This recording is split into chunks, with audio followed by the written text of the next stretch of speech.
एक मुकम्मल जमहूरी मुल्क बना जिसमें तमाम मज़ाहिब और तमाम कौमों की रियायत की गई है। ये दिन हुकूक, बराबरी और कवानीन की हुक्मरानी के जश्न का दिन है, जिसके तहत यहाँ के तमाम बाशिंदों को सियासी, समाजी, मजहबी और तहजीबी आज़ादी हासिल है। 15 अगस्त 1947 को हमारा मुल्क अंग्रेज साम्राज्य के नापाक वजूद से आज़ाद हुआ।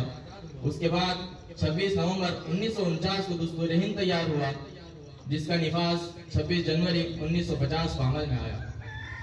लिहाजा तजदीद आज़म के तौर पर परचम कुशाई के लिए निहायत अदब व एहतराम से हम मुल्क मिल्लत के अजीम और बेमिसाल रहनुमा, कायद और रहबर मायनाज माहनामा अल फुरकान के मुदीर और रहमान फाउंडेशन और मुख्तलिफ इदारों के बानी हजरत वाला दामत बरकातहुम अल आलिया को दावत देते हैं कि वो तशरीफ लाएं और परचम कुशाई की इस रस्म को अदा फरमाएं।